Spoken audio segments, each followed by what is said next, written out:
Welcome to sports. I'm Kayvon Izami. Fabulous Football Friday is upon us, and it's week 3. Man, weeks are flying by. We're already in week 3, and so much has already happened. It's been incredible. So we thought, let's do some spotlight of what to watch for if you're going to the games, if you're going to watch Fabulous Football Friday at 11 on Friday, or if you're just trying to spotlight some of the players that you need to look out for in these matchups, because there's a lot of them, and there's some really good matchups in this one. We start off with a team that's 3-0 in Woodrow Wilson, 2-0, looking to go 3-0, and they've played really, really well. Been very impressed, especially with their offense. Elijah Redfern was incredible last week. 3 total touchdowns in one game, 2 of them rushing and 1 of them receiving. 3 touchdowns in one game is incredible. He's a do-it-all player. Speaking of do-it-all player, Elijah Waller, the guy that I like to call Waller the Baller, because he is actually what you call a 5-tool player. You use that term in baseball a lot. I like to use it here in football. It's a player that can do anything. You put him on any side of the field, put him in running back, wide receiver, or kick return, which he's been doing, and he has 2 kick return touchdowns already this season in 2 games. Watch out for Elijah Waller. And then as we go to Shady Spring, which we will be at live on Friday for the 5 p.m. and 6 p.m. show, which will be a lot of fun. Brady Green, one of the best quarterbacks in the conference, he had over 200 yards and 3 touchdowns in the Week 2 win against Nicholas County, where they won by 1.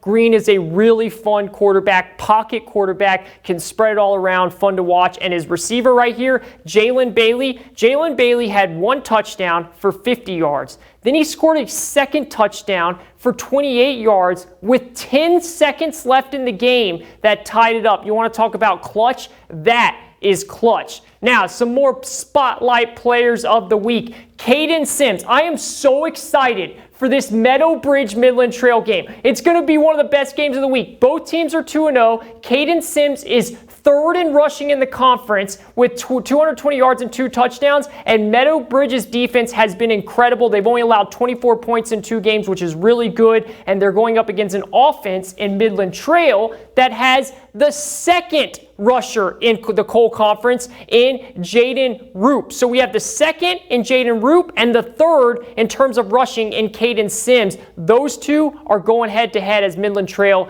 and Meadow Bridge, 2 undefeated teams, take on each other Friday night. Now, we go out to the game of the week. Princeton at home against Oak Hill. Chance Barker has been the best quarterback in the Coalfield Conference so far in 2 games. Almost 500 yards passing in 2 games with 5 touchdowns, and he has Dom Collins, who we talked about all season long, all preseason, all season. Dom Collins can catch anything and everything at any time. Oak Hill's defense is going to have their hands full, as Princeton has scored 76 points in 2 games. Malachi Lewis, can he do what he did last week? He was our athlete of the week. 4 touchdowns against Indy, and then can Oak Hill's defense do what they've done in 2 games, which is limit their opponents, and they're going to have to do it because of what I said about Princeton's offense. The NFL season is here. Let's do a quick little preview as the Lions knocked off the defending champs already. Let's start with the team with the most pressure. It is by far the New York Jets. They brought in Aaron Rodgers to be their savior. They haven't won since Joe Namath was there. Aaron Rodgers has come to be the savior. I don't care how old he is. I don't care what he's done in the past. All of that means nothing to me. Aaron Rodgers and the Jets better win this year or they're in trouble. Sleeper team, Pittsburgh Steelers. I am very high on the Steelers this year. I think they make the playoffs. I think they even have a chance to win the AFC North. I think Kenny Pickett from Pitt is going to take a huge step up. Pat Freiermuth, their tight end, is one of my favorite tight ends in the league. He's young. And George Pickens, breakout player of the year. He had a great rookie year last year. He's going to be awesome this year. Rookie to watch, Bijan Robinson out of Texas. Talk about a 5-tool player. This guy is a 5-tool player. The Falcons took him 8th overall in the draft. They're going to use him like crazy. He is going to be fun. And the team that needs to win, the Cincinnati Bengals. Why do they need to win? Because after this year, they have to start paying players, particularly Joe Burrow, who just got a record-setting contract today. What happens when you start paying your quarterback?